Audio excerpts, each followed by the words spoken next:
Hello, Rankin Valley teachers, and welcome to this PD on the learning management system called SeeSaw. Many of us are familiar with SeeSaw from instruction last spring. But in this PD, we'd like to give you a chance to dive a little bit deeper into SeeSaw and make sure that you're getting the most out of this effective and efficient platform. For those of you that don't know me, my name is Andrea Mall, and I teach third grade at Whitehead Elementary. I've been teaching here in the district for the last 18 years.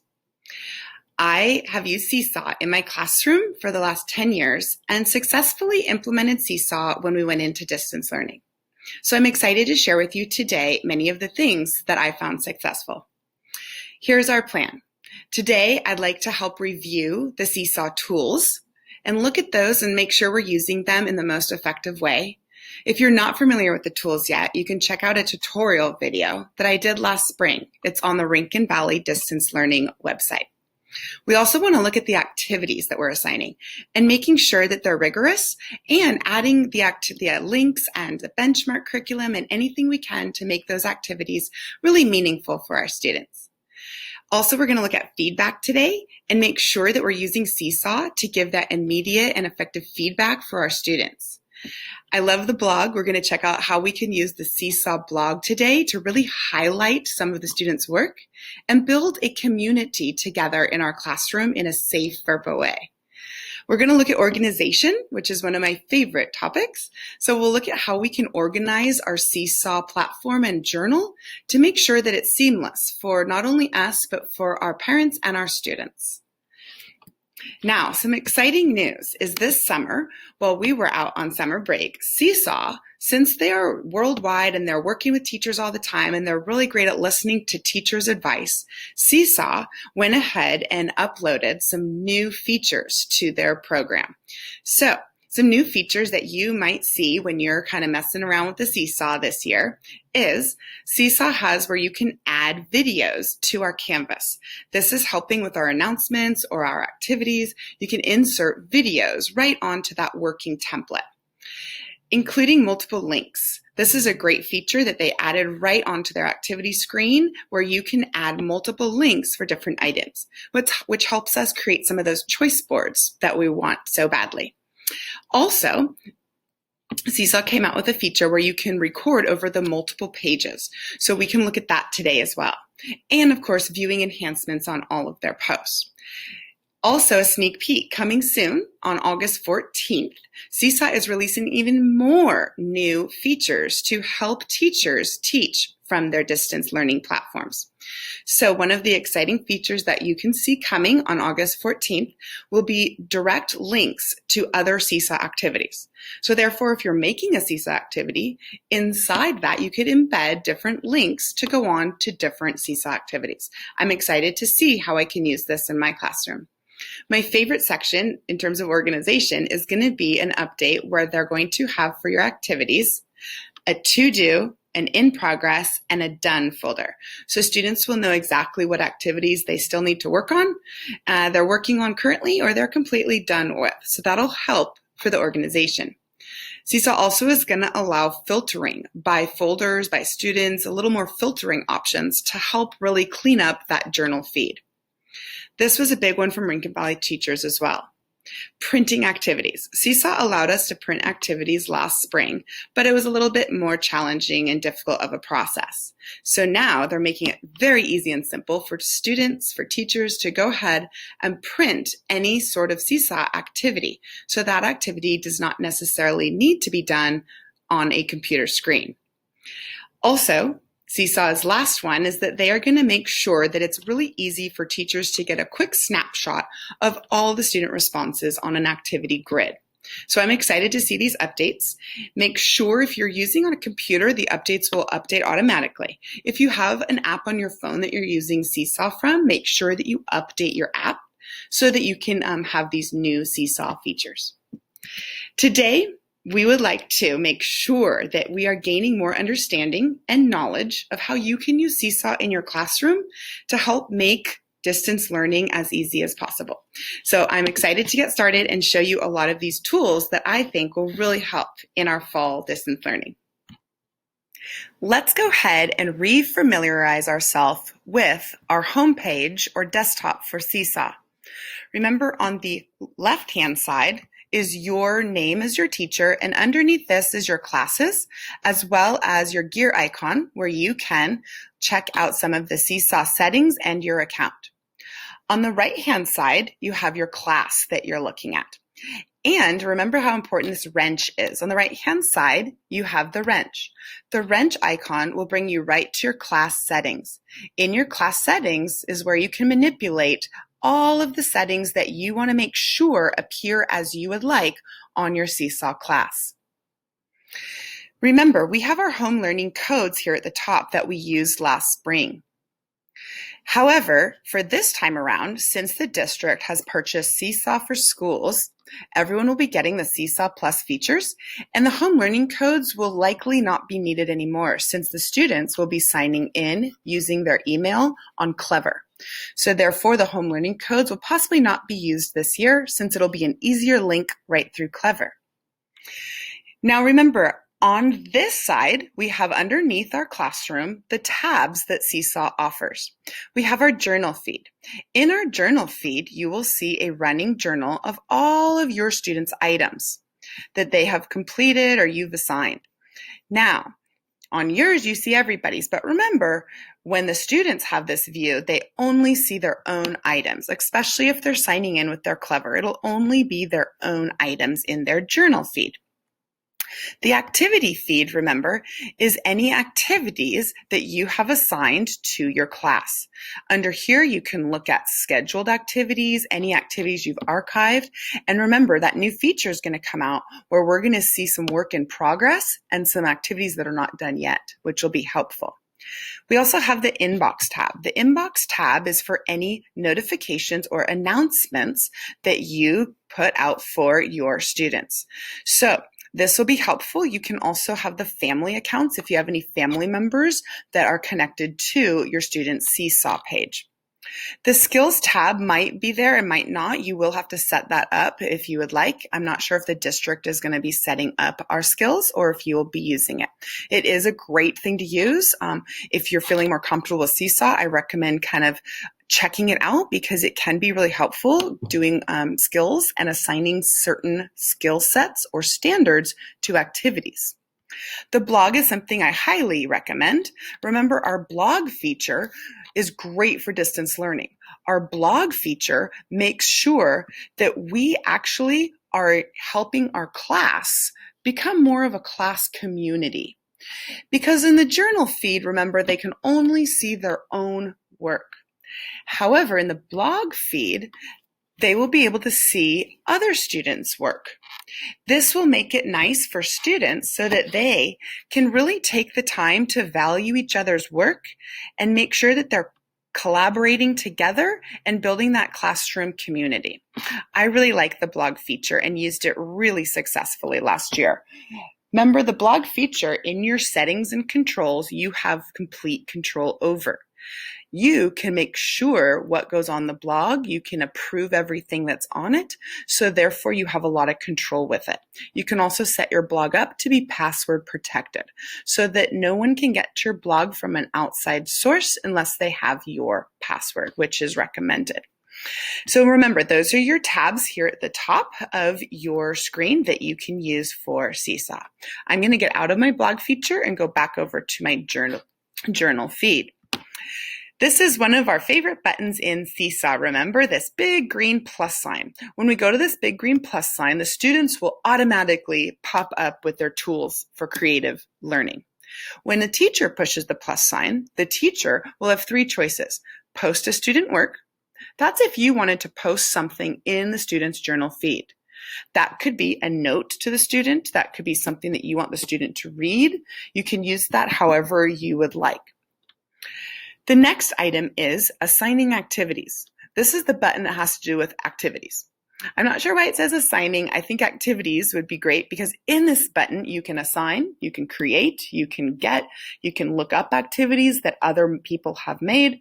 So this is our activity button. And then of course we have the send announcement button. The send announcement button is something that will appear in the inbox, not the journal. the Send Announcement button will appear to the students or the parents that are connected as an announcement.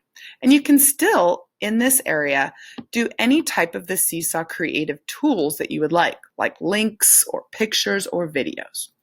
Let's take a quick look before we move on to activities.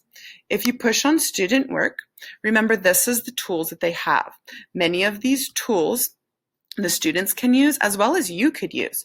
You could go into the note tool and type a note to a specific student. If you want to, you can also go in and add a video to a certain student, a birthday message, any type of thing you would like, an encouraging message. You can also add links to something if you're helping out a student. It can be to one student, or it can be to any student that you would like.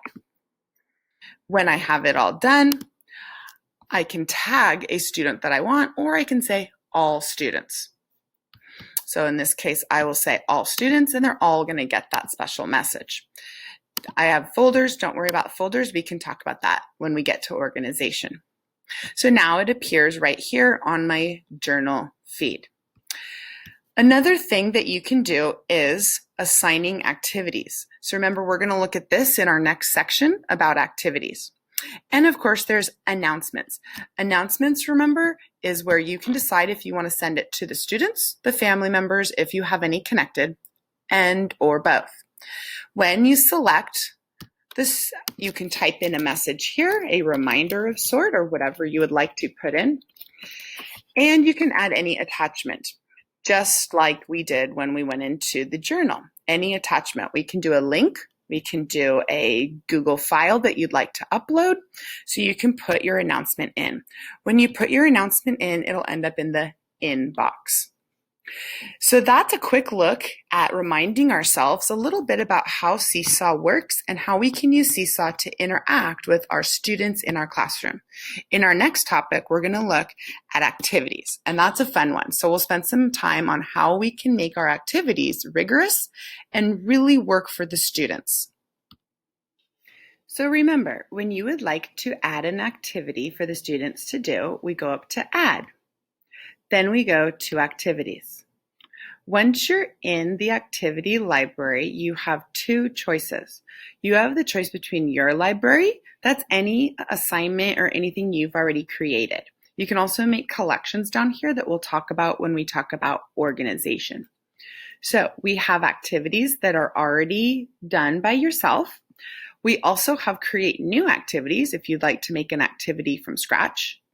And then we have community. Let's check out community first. If you're not familiar with community, check it out. There's some really great resources. I think many of us tended last year to stick with community library just because it was already done for us and it was a little bit easier. These lessons have all went through a process where they have been liked or vetted upon just to make sure that they're valuable lessons. They all have to be admitted to SeeSaw, and there's people that go through them and make sure that they're quality lessons. So just know that if you do choose one of these, you're getting a quality lesson. You can even look at how many hearts it got, which can tell you maybe a little bit about how other teachers perceived that lesson. So it tells us what's popular this week in third grade. You can filter by different authors recently added. You can also search if you're looking for a particular item. You can also do that if you really want a rounding lesson in math. You could search third grade and see if there's any rounding lessons. So this is a really great resource that I would highly recommend. If you do find one that you want to check out, this one looks good. If you just click on it, you can see what it looks like. And you don't have to use it for what it is. You could go down here if you would like to use it. I always go down to my 3 buttons. Actually, I always go to the heart first and I just heart it so that it goes into my library. Once it's in my library and I have liked it, then I can go down to the 3 buttons at the bottom here, and then I can edit it. So copy and edit.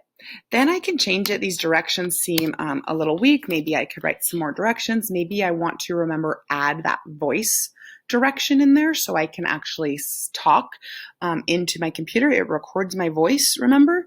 This is great for our younger learners that can't necessarily read those directions.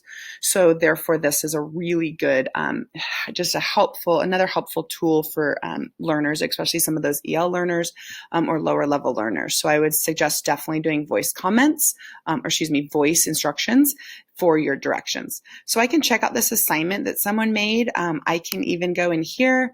I can edit it to work for my class. I can add, now that we have SeeSaw for schools, which gives everyone the SeeSaw Plus features, I can even add a different page if I liked the first page, but I wanted to add some more practice time. I can do a lot with this, and then I just check it off and say I want to save it.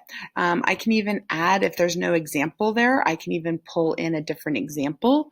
But you can do whatever you'd like with manipulating someone else's already done work, which can save teachers time, which is great. And when you're done and it looks how you would like, you can go to save. And then it saves it right into your library. So I definitely recommend checking out that community library for your grade level or even grade levels above and below yours. And that is a really great way just to make sure that it's a good start. So highly check out that. Let's go back into my library. My library is where I spend most of my time because I like to create my new activities. So let's go ahead and look at how we can create some new activities that are meaningful for our students. So the first thing you're going to want to do is you're going to push create new activity. And then you're going to come up with this blank item where we're going to be able to create our own activity. So here we go. Let's create our new activity. I'm going to title this activity, I'll stick with rounding, a rounding activity. I will put my directions in here. Sometimes I wait to do my directions last. I like to add all of my other items just so I know, and then I can see exactly what I want the students to do after I have everything looking good down here. So I'm going to start with adding multimedia instructions or examples. You can use this tab for many items. This is the button that will appear when the students get the assignment. This is what will appear on the left-hand side. So I'm going to click on this. This is not a button where the students will actually do their work on. This I use for things like uploading pictures, uploading anything from a Google Drive I want to show them. I use it a lot for links or videos. So let's go ahead and let's check out a link here. Now, I already had in mind I wanted to show them some sort of rounding video. So I found one on YouTube. It's just a song here about multiplication, but I guess it could be about rounding.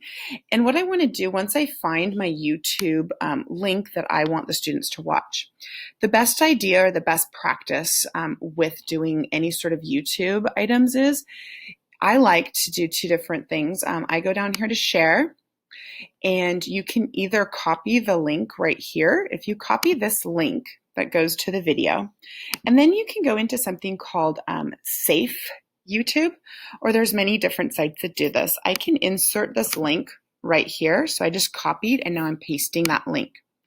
Then it's going to generate a new link for me. This new link is going to be safer, meaning there's not going to be those advertisements that who knows what they're going to advertise or that kind of stuff. So I can copy the link right here. And now I can ensure that that link that I have is going to direct my students to an appropriate website or an appropriate place. So I have that, remember, a link that's safe now copied onto my clipboard. So I can go to the link button in SeeSaw and I can just paste it right in here and press the green check button. There happens to be my link, the multiplication or rounding video, and I can do the check mark. If I wanted to do others, I could put them right here as well with multi-page, but for this example, I'm just doing this one. So now I can see that this link is attached and it's in here.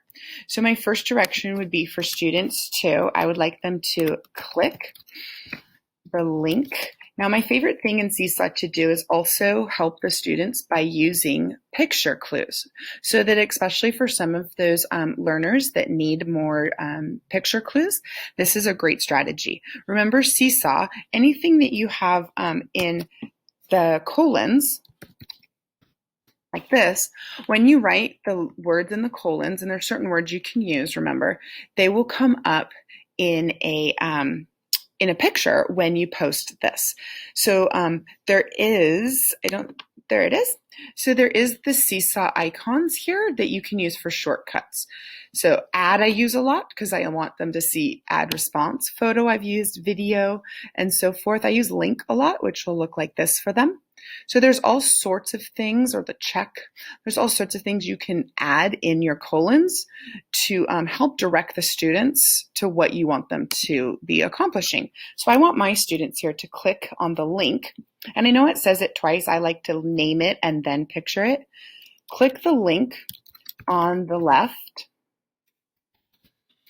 and then the next direction. And remember with your directions, I believe too much is a little bit hard. Students aren't going to read it. So I try to stay very simple and only give about 3, maybe 4 directions that'll be real easy for them to explain or quickly for them to kind of scan through. Because I don't believe students are going to spend the time looking at these. That's why the voice is easier to make sure you add that. But don't spend a lot of time on making your directions explicit. I'll show you different strategies on how you can make your directions explicit, but in a format where students will probably receive them a little bit better. So I'm going to have them click on that to the left. That's my first direction. Then I also probably, after watching that, I'm going to have them do something. So I actually want to tell them to go to that template. So I'm going to make sure I say, maybe I could say, then click on the, and that was the add button, I believe, the add response. So I'm going to have them click on the add button. And let me fix that. There we go. Click on that add response button and then follow the steps on that page. So we'll say follow directions page, or however you want to put it. So there's so far my easy quick directions. It looks like it has 2 little pictures to help.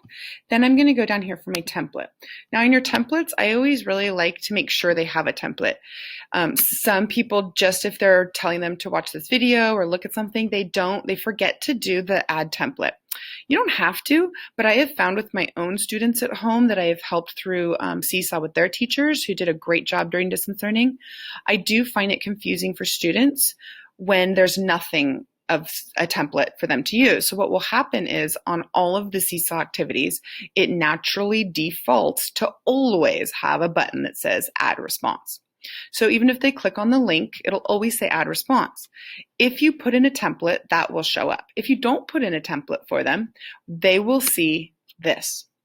And for students, that can be a little overwhelming because they're not sure what to do. They're not sure, did my teacher want me to take a picture? Did she want, I don't know what to do. And although it's creative to have choices, I do believe you can have choices within something, but they need a little bit more direction, I found. So therefore, I'm going to give them a template to work off of. Even if the template is as simple as, and I love to do the drawing one because it's just easy. It's a blank canvas for me. Even if the template is as simple as, I like to give it always a fun little background color, make it not as boring. And I also use this text box a lot just so that I can title this, or I can even title it student or student answer, student response, however you want to title it. And remember, when you do this, the 3 little buttons are kind of fun because you can mess with the font if you would like to make it different. You don't have to have it with the box around. If you want, you can have it filled in, whatever you think would look good for you. You can make it wider, you can make it smaller, kind of play around with it. So this is for my student answer page, or student response page, probably better. And then I'm going to give them their directions over here. And I don't want this one to look like that, but I'll fix that later. I'm going to tell them to maybe summarize the video or something.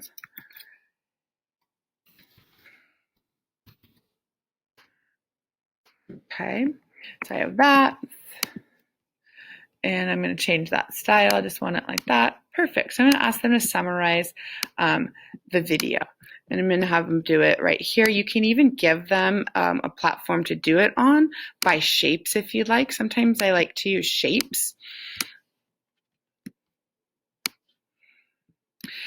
And I can even change the color of these, however you think would be fun. Summarize the video that they watched, remember, and they could either summarize it with, you could tell them to summarize it with words.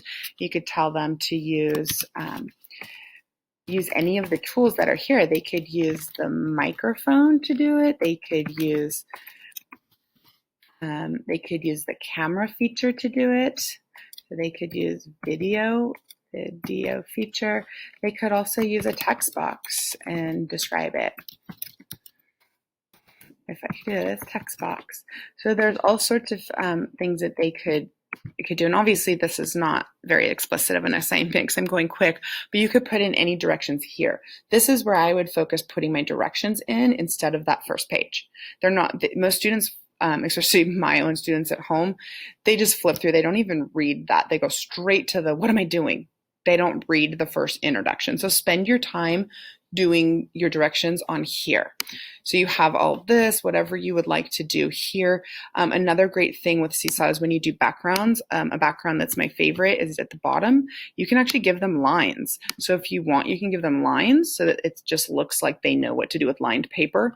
A lot of students will pull over a text box and type something here in this, or they still will just do a voiceover of talking or picture or camera, whatever they want, but they'll have these features on theirs as well. So you make this for the students, and when you're done, you can select the checkbox. A good strategy that I like to do now that we can do multi-pages is I like to go over to this, and it says duplicate page. So you can duplicate this page to make double. Why would that be useful? Well, it'd be useful because when you go up to this first one, this could be an example page. So you can always example. So you can always kind of change it once you duplicate it, but I think this would be helpful for students if the first page that they see is an example. And I want to change this color so that it stands out. Maybe I'll do a red and I'll make it kind of big, and maybe I'll put it over here so they know that this is going to be an example page. So on this page, on this example page, I'm actually going to record what I want students to do. The cool thing about SeeSaw is when you're recording, you can actually manipulate the tools still. So I'm going to record so students know what to do. This is like an example. Your job after watching our rounding video is to please summarize the video. Today you can use any tool you'd like. You can actually use a video and tell all about your rounding if you would like. You can also today use a text box. So just grab a text box, and once you have your text box, you can start typing in your text box about the video, okay? There's all sorts of ways you can show me that you are watching the video. Have fun on the next page. So now that example page is right up here. So that'll be the first page the students see when they get to it. And then of course the second page is the same, but without my example. And when it looks good, I'm going to click the check mark. So now let's check out this assignment. I put in a link. I only did one link on this assignment. Later I'll show you how you can add multiple links. And this was a link from YouTube, remember, and we made sure it was nice and safe for our students. And then I do like to have an attachment for a template, even if it's nothing other than, please describe if you liked this or not. Please summarize. Even if it's very simple, it's not super cognitive. I do think for direction purposes, it's nice for the students to have something to submit to you after they watch or do whatever you have attached. So just keep that in mind, that the template is a really good way to do that. And remember, you can have up to 10 different slides, I believe. In SeeSaw for Schools, you might even be able to have more slides, maybe 20, I believe. And your video recordings can actually go through all those 20 slides as well, not just on the first one like I did. So this activity is looking good, and so I'm going to save it.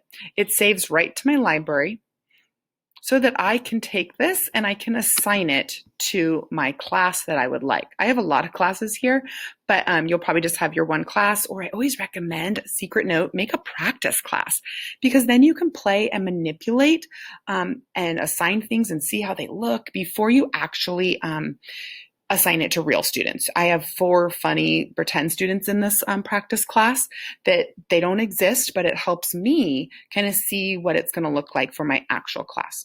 So this is where we can assign the activity that we just made. You can also go down to these 3 buttons, and you can do a lot with this activity. You can edit it if you want to change something.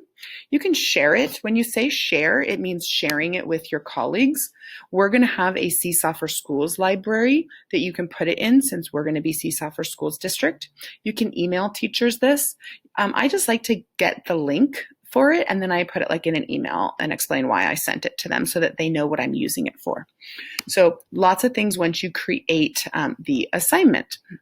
So that's one way that you can do links in an assignment. And look how our little pictures turned out with the little link, and then click on the add response and follow the directions on that page. So hopefully this is a really clear way that students can do an assignment. Let's take a look at some of the other things you can add for links in an assignment. So some other things that you could link to an assignment.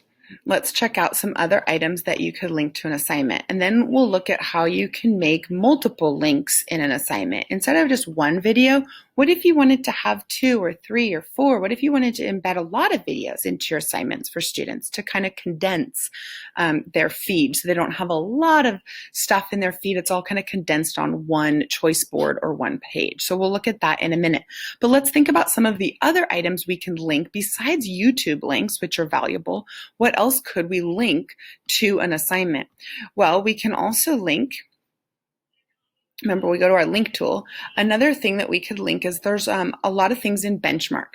I know some of the Heidi songs, you can do it 2 different ways if you're interested in that, or any of the Benchmark material. So remember, on Benchmark, these are some of the younger grades Heidi songs that the kids like. You can go to that little gear icon if you want one of these songs. The Choo Choo one looks great. And you can click that gear icon. It's going to create link for direct access.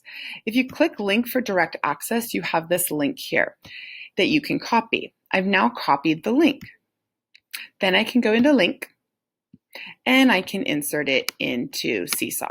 Now, the only problem with this is this normally it gives the students, because they're accessing it from our Clever website, it gives the students a link that'll probably take them to Clever, and they will, if they're not logged in, they'll have to log into their Benchmark. So it directs them. It might not give them the exact, it might not give them kind of that exact thing, but it will definitely get them headed in the right direction. So that's one way that you can do that. And another way that you can do that, if you don't want them to go through their Clever, if that might involve another step, we can delete that version. And I have them do that a lot with Benchmark. I've assigned things through Benchmark and just gave them their link to the Benchmark Clever site that they can sign in and go onto. Another way that if you want to use SeeSaw and Benchmark, and especially those Heidi songs, is a lot of things through Benchmark are also on YouTube. So similar as we did before, you can find your Heidi song. This one is about the S. Very cute. So if you're working on that letter, you can go down to this share. You can go down to this share. Another thing I wanted to look at is if you go to, I just went to embed video. If you go to embed video and you copy what is in the quotation marks here, where it starts with HTTP, and you go all the way to the end, if you copy that, that will actually in SeeSaw give you a really clean version. That's another safe way to get a link. Oh, I must have got, oh, I did too much there. But that's if you make sure that you just do, where did I go? If you make sure that you don't do the whole thing, that's where you just do the HTTP stuff. If you just do that, if I could get it. Well, anyway, that actually will give you a really nice clean cut video as well. So that's another option. But anyway, that's how you can get, you can use the link there for the Heidi song or anything in Benchmark. Benchmark, remember, has links to all their items, so you can also do it that way. Or when you have your assignments, I don't have anyone in my class currently, but if you have assignments, you can link the assignment into their SeeSaw lesson. So I'm going to delete that just because I don't have an active link that I want to put in right now. But benchmark is a great way that you can add that into as a link. You can put it right here for the students. And then remember, I always like to create a template for some sort of response to what they just did or what they just viewed. Other things you can put into that I've put into a multimedia instruction or examples is links to different items, such as I have Edpuzzle stuff that I have. And if you're not familiar with Edpuzzle, I would check it out. It's a cool way where you can make videos, or there's videos out there, or you can actually pause them in different locations of the video, and you can stop and it'll automatically stop and ask a question. So the students don't zone out when they're watching these videos. And it can be a video. I think this one was a video of me. So this is me. I was practicing the other day. It could be a video of yourself that you're stopping yourself and making them answer a question on the computer, or it could be a video that you upload that you liked from YouTube or from a different site, and then they're stopping midway through and asking a question or talking to a partner. So I want to get that link, so I'm going to assign it, and then you can get a link for this. So I'm going to get a link, and then I can actually take that same thing, copy the link, and I can put my Edpuzzle video right into SeeSaw.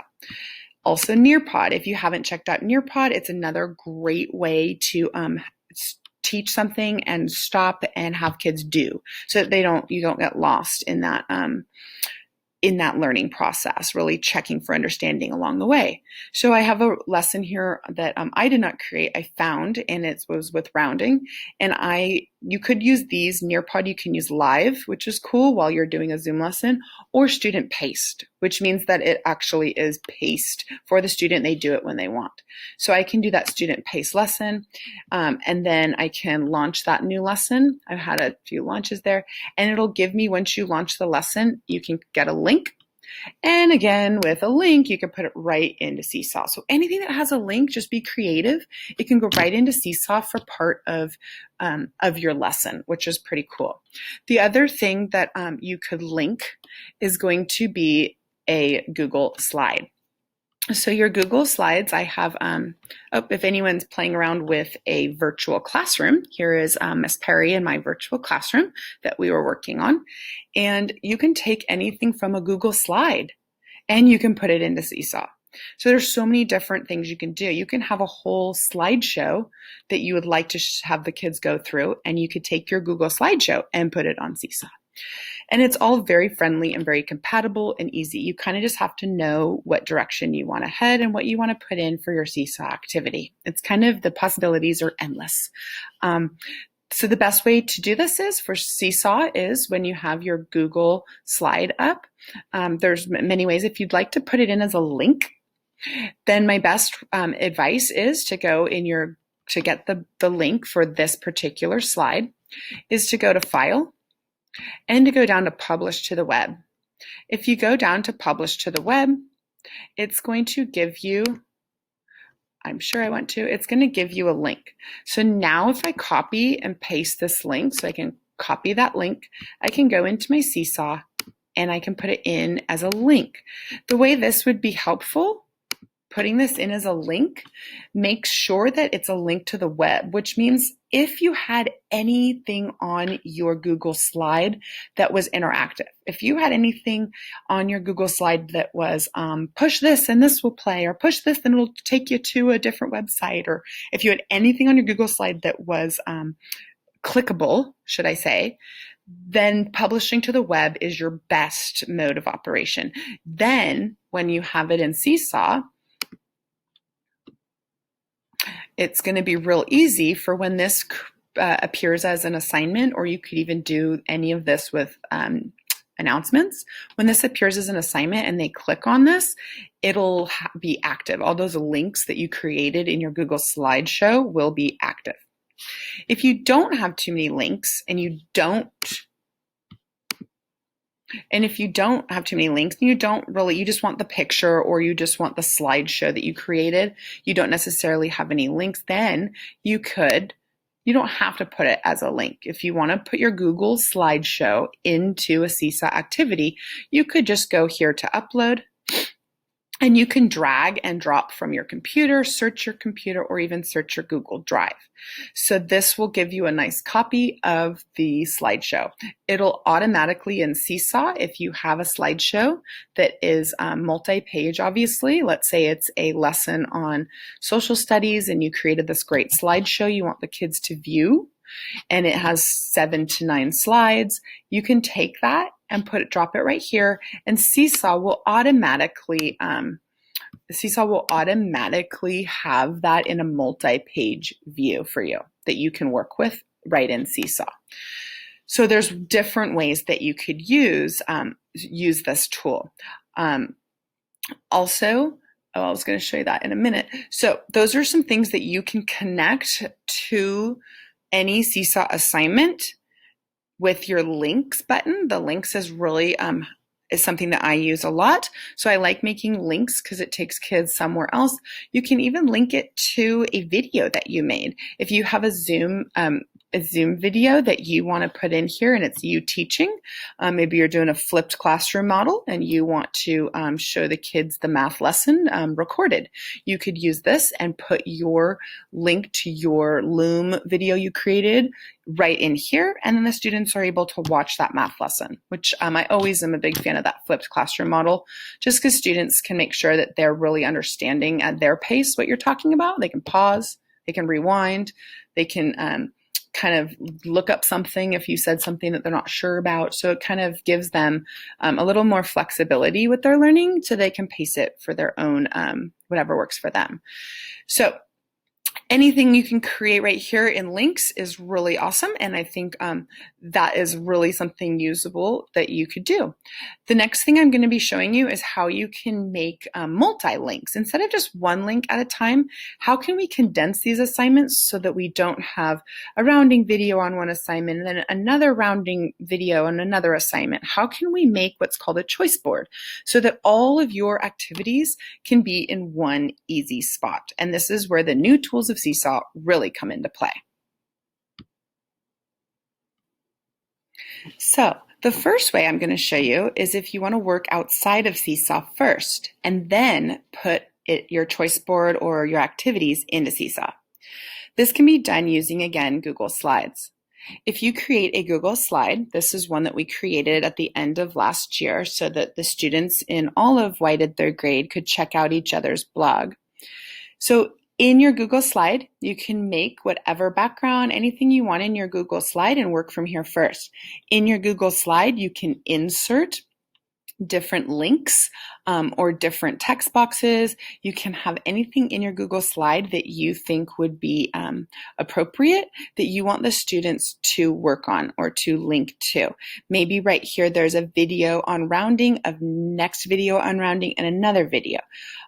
Maybe there's 3 different rounding videos. Maybe the first link is to your Zoom lesson on rounding.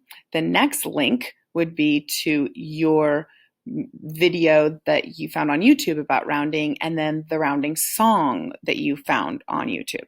So right within your Google slide, right within your Google slide, you could create 3, 4, 5 different links that you want the students to go to.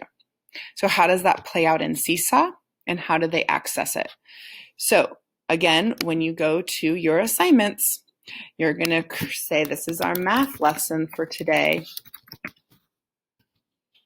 You can write all your directions. Of course, that first one, I would tell them again to click the link, and I would do our special code, click the link to the left, and that'll get them started. So again, we can add our multimedia directions, and I'm going to do that link.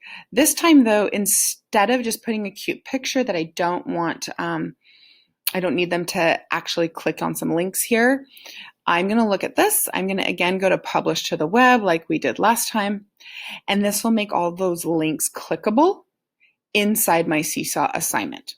So therefore, when I put this in my SeeSaw assignment, they can easily go through each of these links and access whatever they're supposed to do all in one. So instead of just having one link for, let me go back to SeeSaw to show you, instead of just having one link for your assignment where this link only goes to the rounding video, this link goes to the Google slide, which then has 3 or 4 links embedded within it.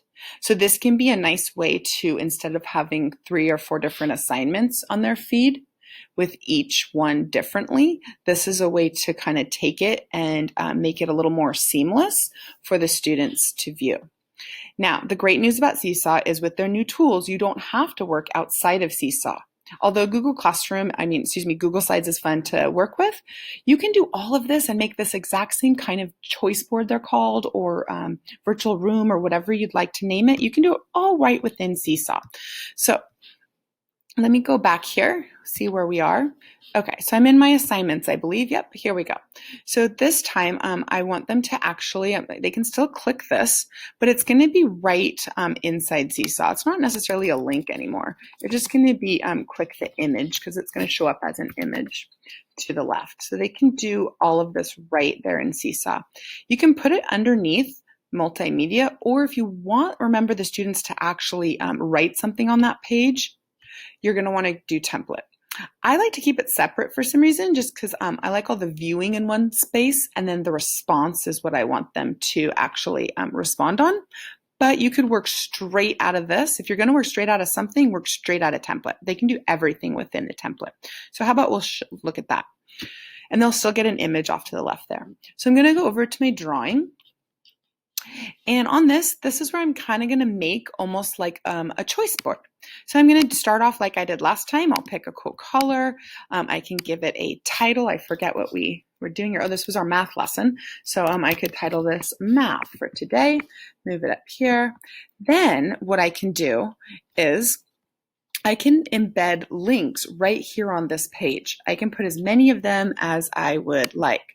So right here, I can put in a link to something. Let me grab a link. Maybe it was a link to my video.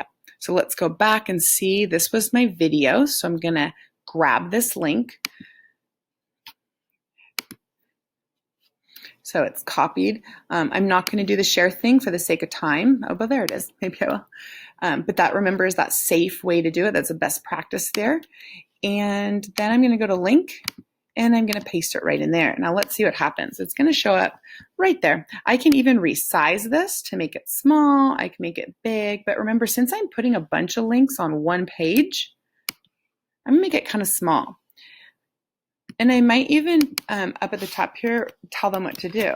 Watch video, first step, watch. And you can make these as cute as you want, or you can make them as simple as you want. Watch video. You can even add a number 1. You can add, sometimes I add the arrow to really point out to students. This is what I want you to do first. So take that arrow, spin it around, and then I move it over here. So then it's like, hello, can't notice that. It's right there. So they're going to watch the video. That's their first step. And then maybe the next step is we're going to have them do, maybe they're going to watch me. I think I have a video. Here we go. So here's a video of me. It's already on my desktop. Excuse my messy desktop here. But I'm going to take my video and I can just drag and drop it in, or you can upload it if you have it in a file somewhere. So there's my video of me. And I just recorded this video off of a Loom or Zoom or something. I forget which one. I think this is a Zoom one. And so I have a video. So let's see here. So maybe you can have some pre-knowledge work here to build that background knowledge. And then maybe I want to have them watch the lesson. Maybe this is my lesson if you're doing like a flipped classroom model.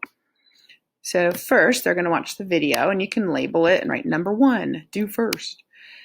Or you can just have them kind of a choice. You could do this.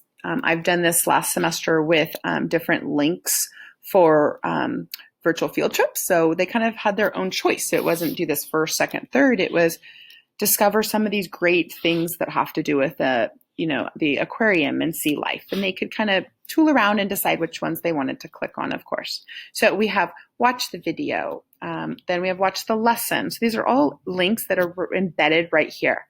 This is my favorite new technique where you can put lots of links into an assignment, just because it creates less on our feed for activities. The students will only see this one math lesson. They won't see all of these. So it makes it a little more seamless for the students.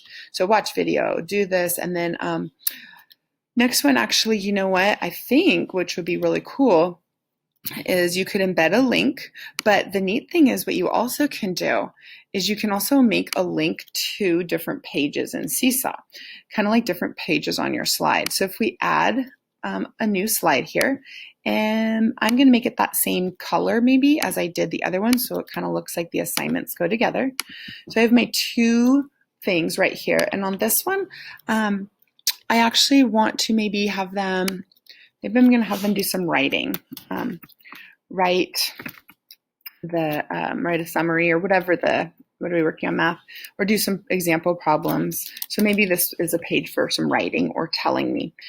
And what you can do is you can actually have them go to that next page. So I can put a shape in here or anything. I can link anything I want. So maybe I'll put this in right here. And I can actually have this say something like,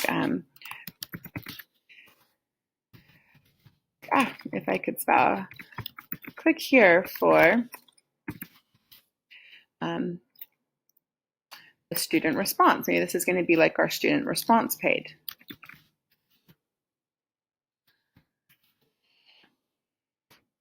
And I can resize that.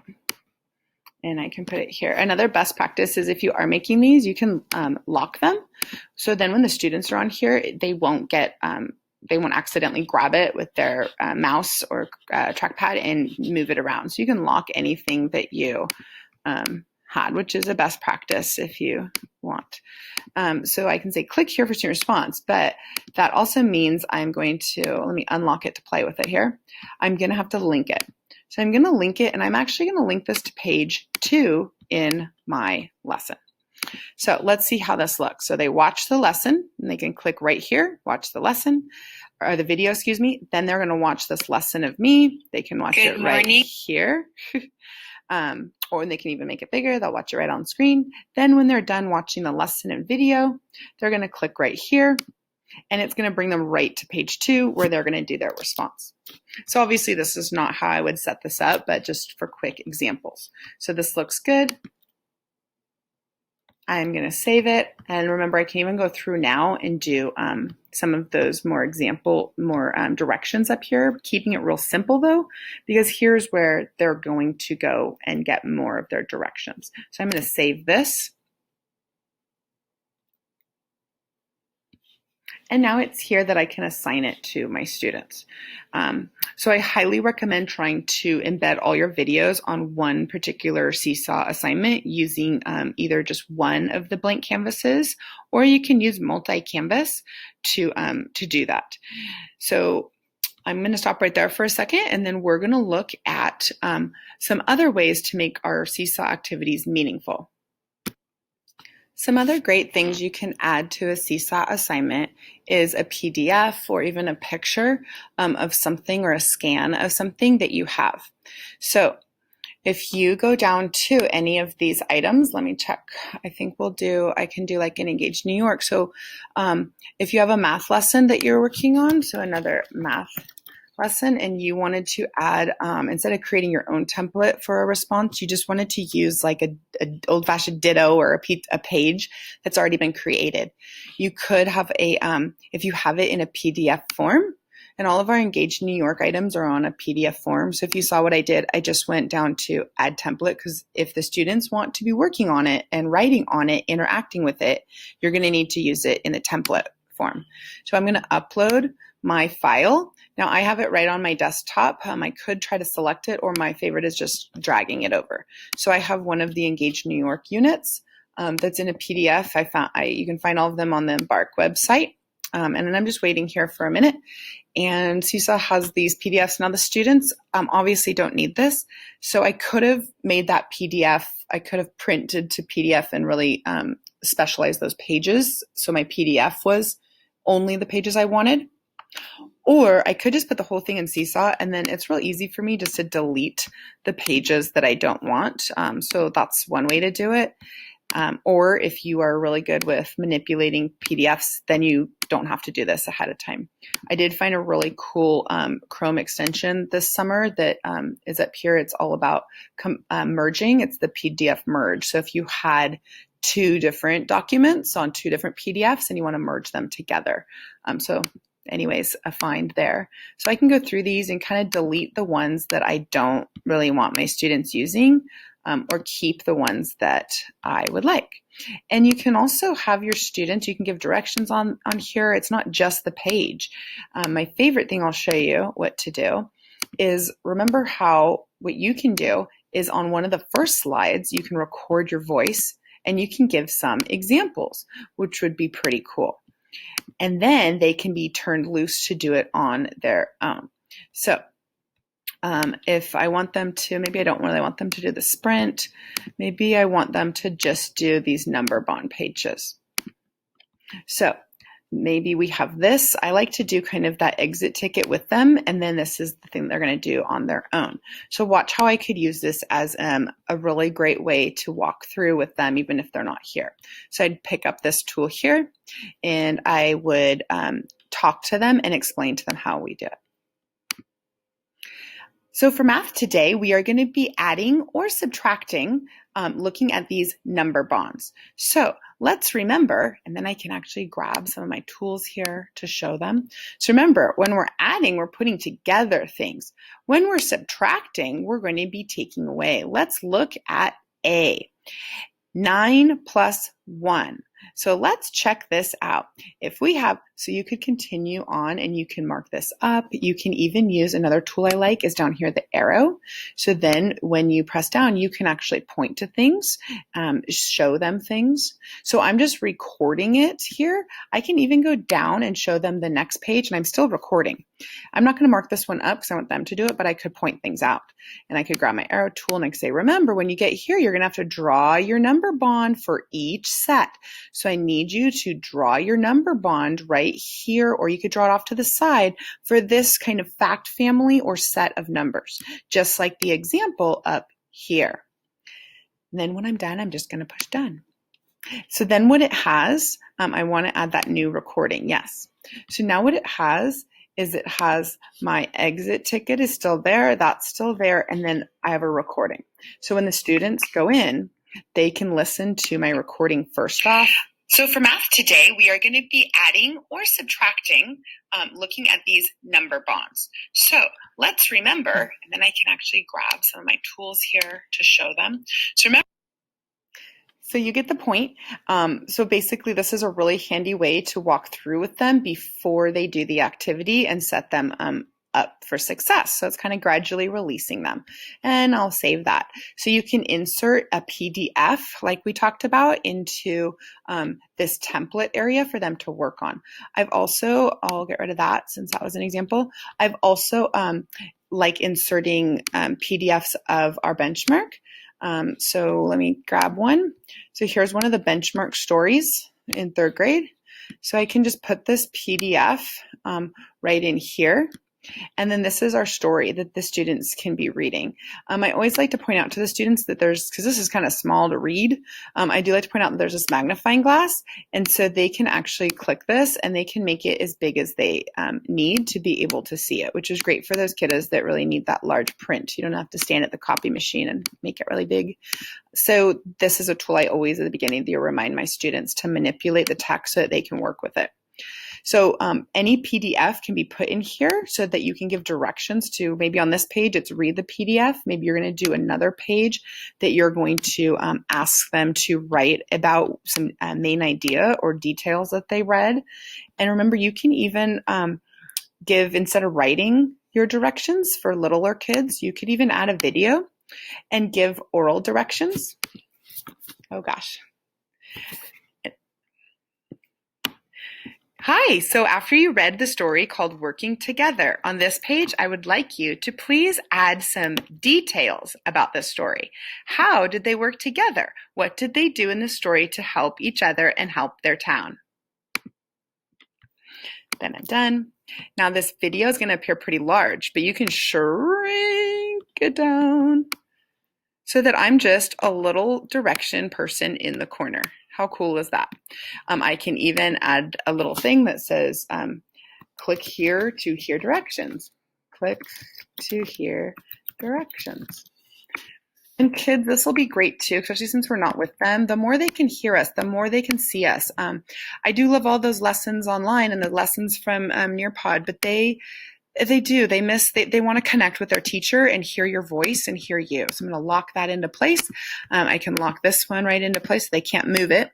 And now this is here for their blank paper and there's their directions. So that's an easy way to have an assignment where we're reading this and then they're doing their directions. Here, I could even write the directions so it's written and video. And then if I even want to do another page and now to expand on our learning, now you're going to go to this website. And then I could, again, link over a website to extend their knowledge there. So there's so many things that I could go on forever. And I know I'm probably boring you by now, but there's so many ways to have fun manipulating this, especially now that you can add multiple links right here on one slide or another slide. You can add so many things in here and it's real easy for the students as well. So remember, we can add links to assignments, benchmark links, YouTube links, any sort of Edpuzzle or anything that you have, or even Google Slide links. You can definitely also add any PDFs to your assignment, any pictures to your assignment, anything that'll make it more fun for the kids.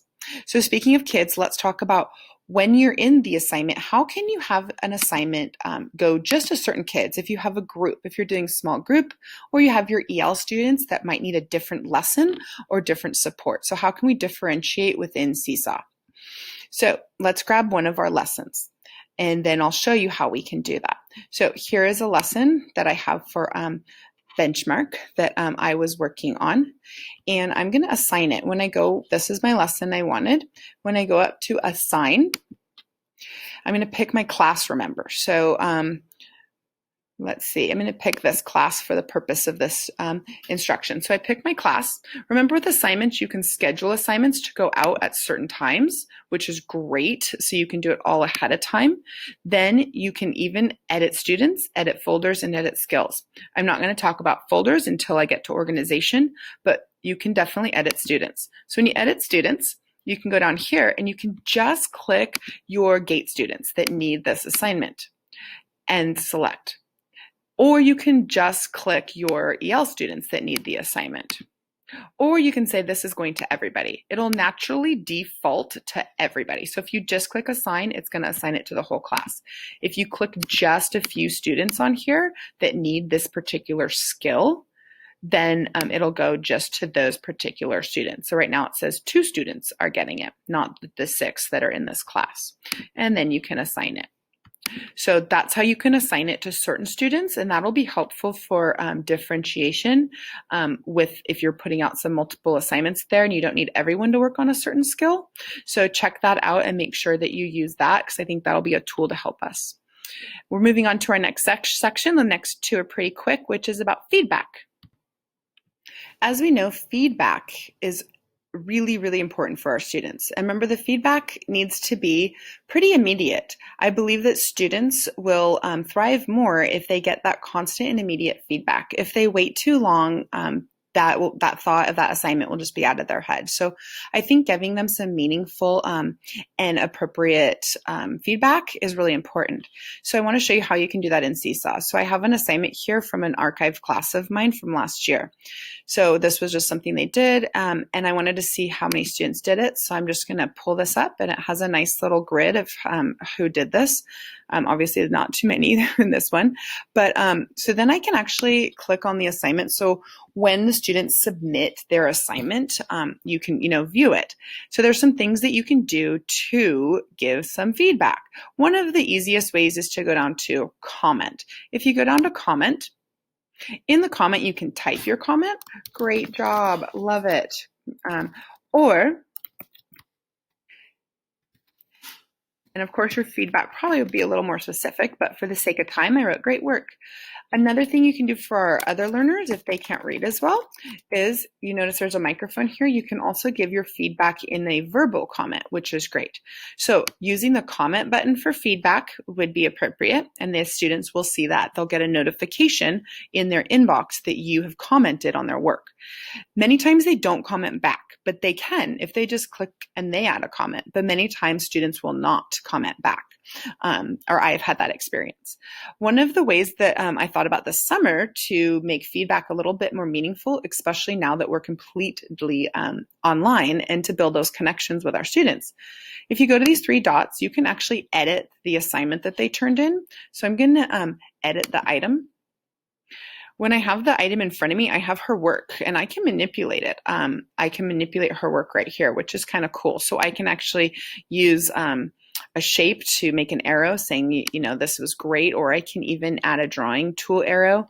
My favorite, you could even do a voice for her of your voice saying something about her work. Avery, great job on your work. I really, really liked this one right here when you talked about the swimming underwater. That was great.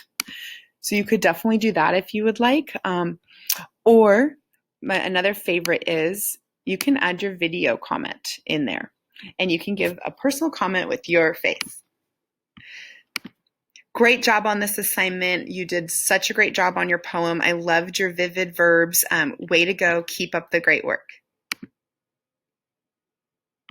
Oh, then I'm done. And look, that just pops right in. I can rephrase it down and put it in the corner. So now she actually sees her teacher commenting on her work. So I think that's really valuable feedback. Would I do that for every assignment? No, that would be busy till forever. But for certain assignments, especially at the beginning of the year, to build those relationships and they actually know who this random teacher they have on screen is. So I think that would be really, really appropriate. Another thing that you could do that I was playing around with is I have this rubric here, a little picture of a rubric. It's just a little image shot, and I just kind of slid it in here. And if you notice, it's dropped and dragged it right here. I'm going to lock it into place. So not yet. Hold on. Because once you lock it, you can't manipulate it. So here it is. I'm going to take my drawing tool, or I could take my highlighter, and I'm actually going to highlight where I think she did. I think that she is wow. So I can highlight it, or I could circle, whatever works for you. Then this is kind of neat. So now she has a lot of feedback on this page. She has me describing what I liked about it. She has me circling something and really pointing out the exact thing that I like. And then she has a grade for this assignment right here. And she'll get a notification that I went in and kind of edited her work. So she'll see this, which is really great. So I think this, I'm not going to use it for every assignment, but I think this could be a really powerful tool of that. And if you're in lower grades and you just want to drag over like a picture of a sticker or your bit emoji, if you have that, you could just add that right in. And that would be kind of cool. So think about editing assignments once the students turn them in to make it a little more personal feedback for the students. The blog is a great way to make sure that you're building that classroom community with your students while they're working distance. So because distance learning and because of many FERPA laws, the students are only going to be able to see themselves on their feed. However, right here, I know that I have all the students since I'm the teacher on this account. But a student signing in will only have their own items. So their feed's a little boring because it's only their own things.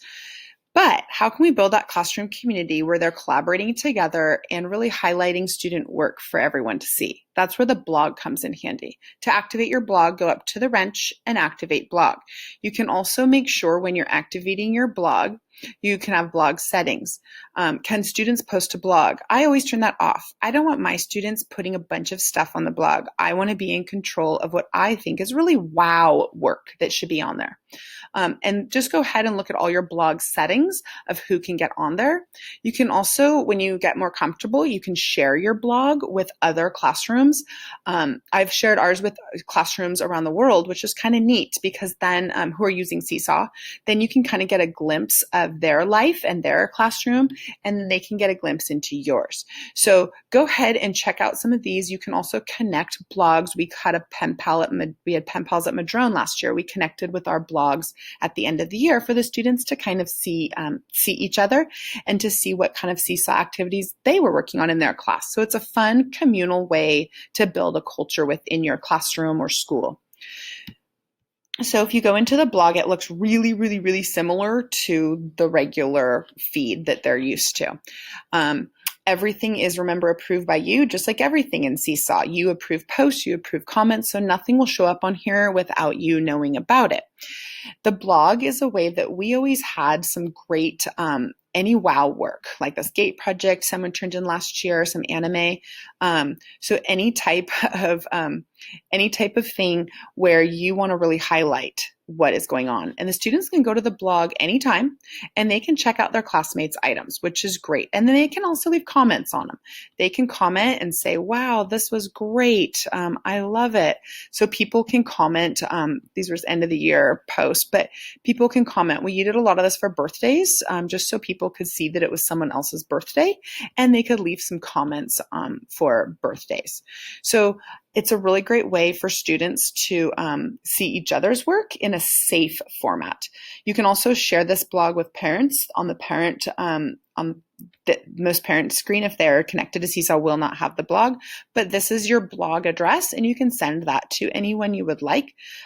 It is mine's password protected, so you would have to give out an official password for them to actually get on. But this is automatically, if you set up your blog, all the students in your class would be able to see it. Any outside person would have to log on to the blog on the web and have a password. But again, use the blog to highlight students' things. It also was a great motivator. Many students really checked the blog to see if their item ended up on it. They thought that was really fun when we selected their item to be on the blog, or they'd say, hey, is this good enough to be on the blog? So it was a really great motivator for many students.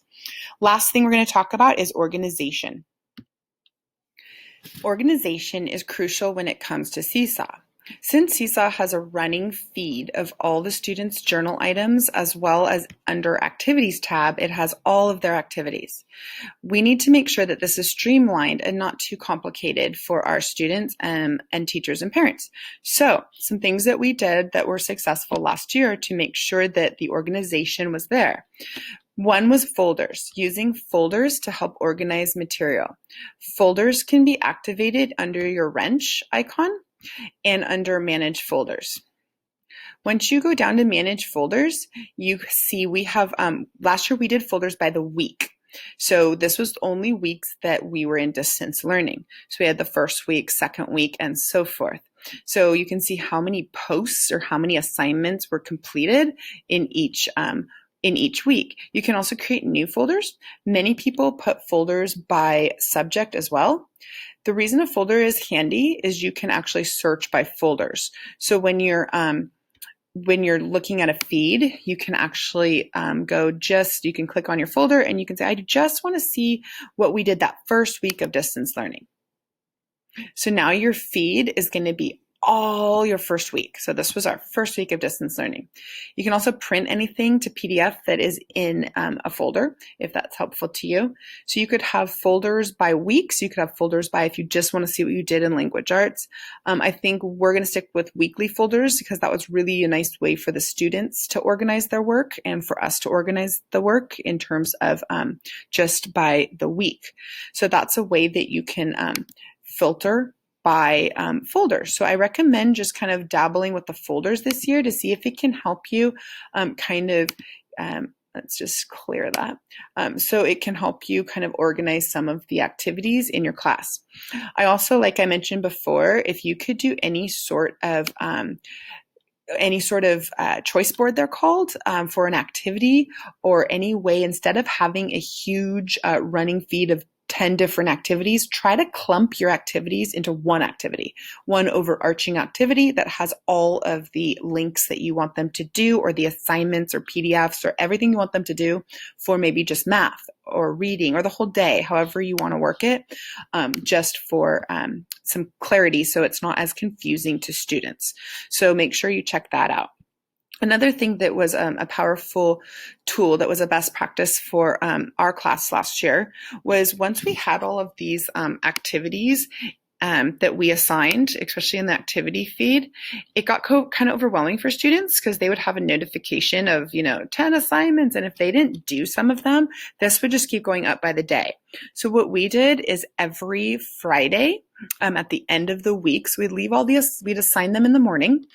Each morning we would assign our activities. But then at the end of the week on that Friday or even Sunday night, we would go through all the activities for the week. And it was painstaking, but it really helped with organization for the students and not getting overwhelmed with their activity number ticking up for how many they didn't accomplish yet. So we would go through and we could archive the activity. Archive, it'll say archive if there's responses. It'll say delete if no one has responded to it. So we archived all the activities every Sunday night so that the next morning or the next week when they logged in, everything was cleared off and they had a big zero, no activities. And we kind of last year just did that for a best practice so that the students were not overwhelmed. I'm excited with the new coming tools and the new coming features that maybe that'll help when they have to do and in progress and done over here on the side. We'll see how that pans out. But I definitely recommend clearing out their activity feed to help them not get as overwhelmed with some of the assignments. Also, with any announcements, if you're sending let me go to my inbox. If you're sending any announcements out to students, this is, we sent a lot of announcements to parents last year who were connected with our class and announcements. If you're sending out any announcements, I also feel like going to that button and deleting the announcement is crucial just because the announcements can get overwhelming for the students. So if you're going to post, this is where I would post, I would utilize the announcement feed to post any of their, like an agenda of sort. I would put that into the announcement feed. And in that, I would have their daily agenda, their daily video, just getting them set up for the morning. And then after that, I would delete it after that day because they don't need the same agenda. Just like on our boards at school, when you write your agenda, you don't leave Mondays up when Tuesday's coming along, or at least I don't. I erase Tuesdays and put up the next day and so forth. So we did that practice where when we went to our announcements, before we put our new agenda out for the day on our announcement feed, we cleared the one previously. And this kept it really clean for the students so that they knew exactly what was expected. So make sure you're looking at that.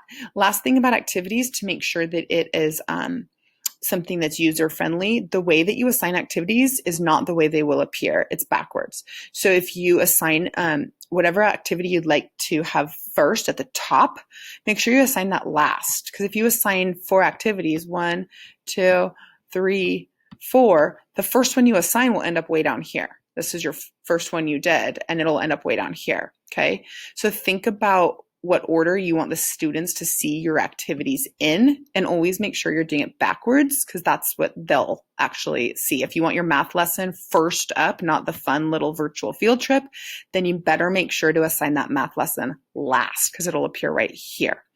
So take that into consideration when you are assigning activities. So all sorts of fun stuff. I know that there's a lot that I covered today, and I'm sorry that I was rambling on, but hopefully you got something out of what we are working on. So remember, this was our task today. We looked at SeeSaw in terms of the tools. We looked at how we can make activities a little bit stronger and just using the links. We looked at how we can give feedback to our students in a fun and personal way. We checked out the blog and reminded ourselves that that's a great way to have all the information in one place for all of our students to access. We also looked at some organizational tips on how we can make SeeSaw a little bit more seamless for all involved. So again, I hope you got your purpose out of this PD and made sure that you walked away, remember, with a better understanding and knowledge of SeeSaw. And hopefully this will be a really great tool that you can use in your classroom digitally. And even when we go back to hybrid model, that'll help you enjoy your teaching in the fall. So again, thank you so much for choosing this PD, and I hope that it was helpful in some sort of way. So have a great day, and thank you. Reach out if you need anything.